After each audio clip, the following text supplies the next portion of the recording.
Welcome, guys. This is another podcast for Ubuntu Sports Podcast. We're going to talk about Bafana Bafana and how people shouldn't panic and where the team is right now, and the loss that we had against Egypt. Which is not the worst thing in the world, guys. There's something I wanted to go through with you guys, and that's the game. That's our fixtures that we had in the 1996 AFCON, where Bafana Bafana won that AFCON. So, our first stage, our first game, which was in group stages, was against Cameroon.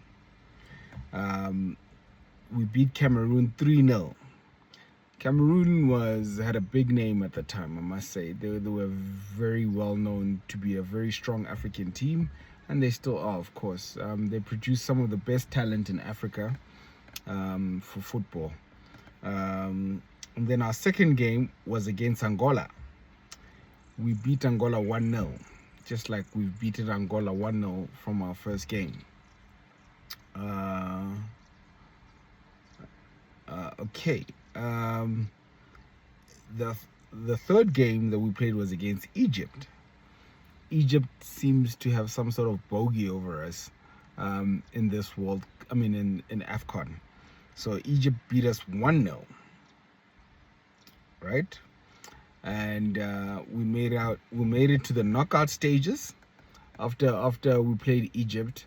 And from then on, we didn't look back.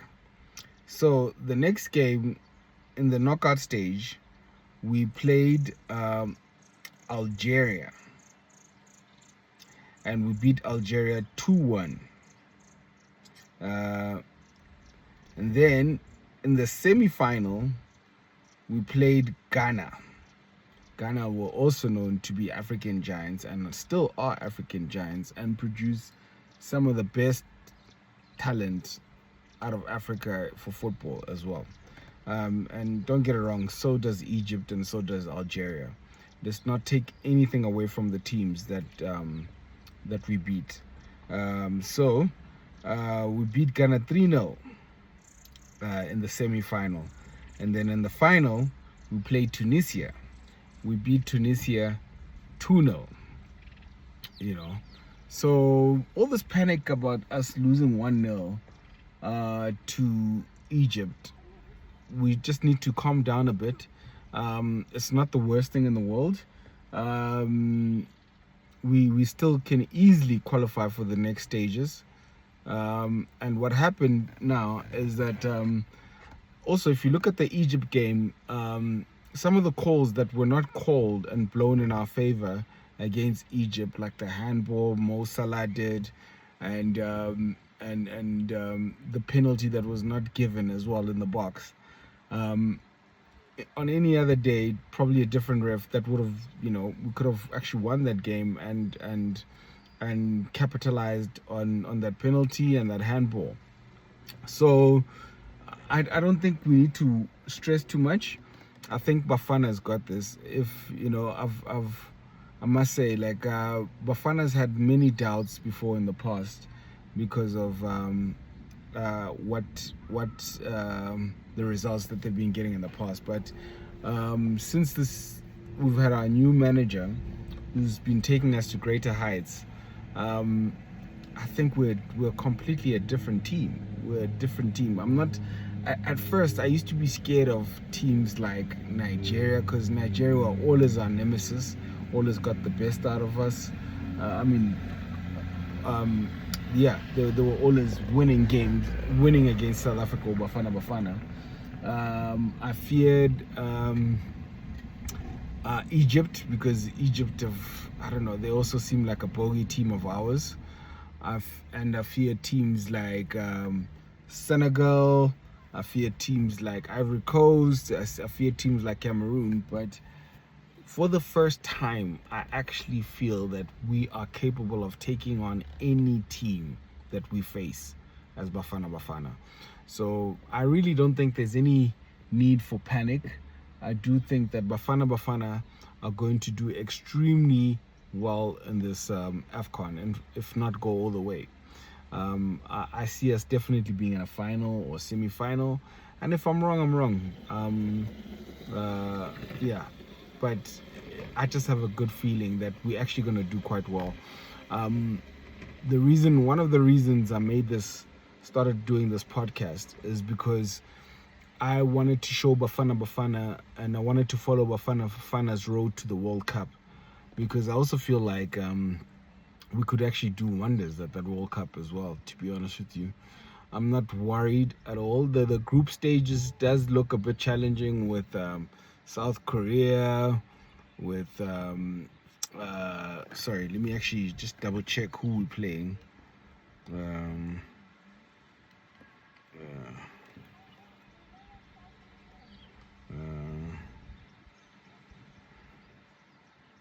Okay.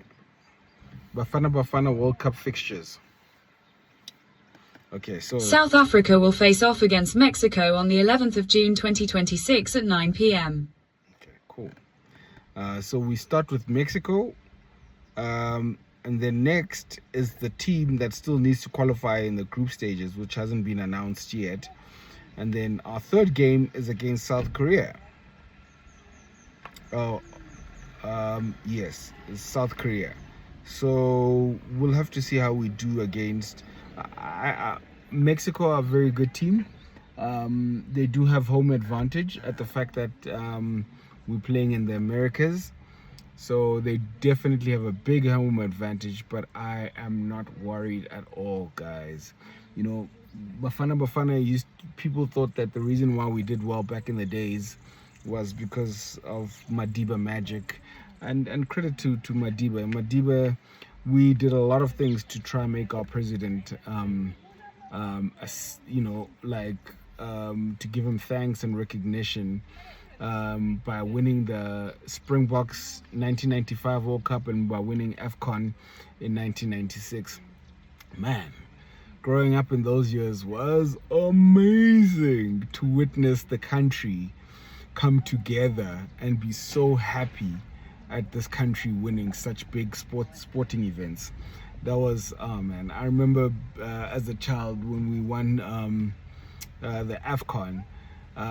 We had a 325 drop top BMW, and my mother decided she was going to take me and some friends for a ride and to go celebrate with the rest of the country in a small town that I used to live in called Mafeking. We all got in the drop top. My mom's dropped the top, and we were like just driving around Mafeking, celebrating, hooting.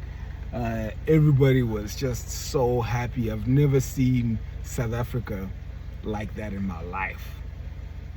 Look, we've won 3 World Cups for the Springboks. We've won 4. What am I saying? But yet I have not seen the madness that was taking place in the country when South Africa won AFCON 1996. That was next level excitement, guys. I've never seen a country be so excited. But like I said, I think we on the road to greatness. I definitely 100% believe that South Africa is going to do well in this AFCON, and they're going to do well in the 2026 World Cup. So yeah, I'm going to be following Bafana this whole journey, and this will be their journey to greatness on this podcast. The other teams that I'll also be following on this podcast, which, if you've noticed, the logo to my podcast has 3 teams in it. It's got Bafana Bafana, it's got Arsenal, and then it's also got the Springboks. So those 3 teams just happen to be teams that I love, just happen to be teams that have gone through so much scrutiny and criticism from the rest of the world and the leagues and the cups that they've been playing in, and I believe that it's their time for glory.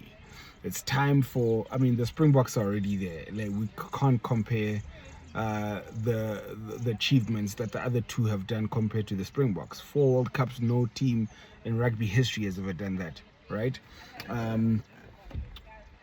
Arsenal have won 3 Premier League titles, but I believe with my whole heart that we're taking all 4 competitions this year, right? But this podcast right now, what I'm talking about is specifically Bafana Bafana, so I'm not gonna diverse too much, guys, and start talking about the other 2 teams that this podcast is about.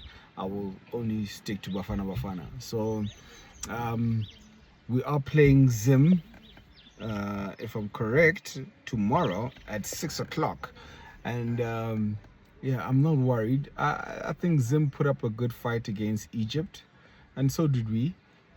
So it's not a team to take lightly. I love my Zim brothers and sisters because just like they are getting behind Bafana Bafana and also getting behind the Zimbabwean team, I'm also going to get behind the Zimbabwean team when it's playing other teams, not Bafana Bafana. So, but unfortunately, in this group that we're in right now, only 2 teams can go across the line. So, yeah, I apologize to my Zim brothers and sisters because I think we're gonna have to beat you in order to get to the next round. So, yeah, good luck to my to you gents, my brothers and sisters from Zim. But I'm sorry, like, this one has to come towards Bafana Bafana. The victory has to be Bafana Bafana's victory, and yeah, it's just unfortunate that both of us couldn't do anything to Egypt. So it seems like Egypt is already qualified for the next round, and that's okay. That's okay. I'm prepared to face them later on, where we can revenge the loss, where we felt that we were hard done by some of the refs' decisions. It's okay. But yeah, I'll keep this one nice and short. But let's go Bafana Bafana. We're going against Zim tomorrow.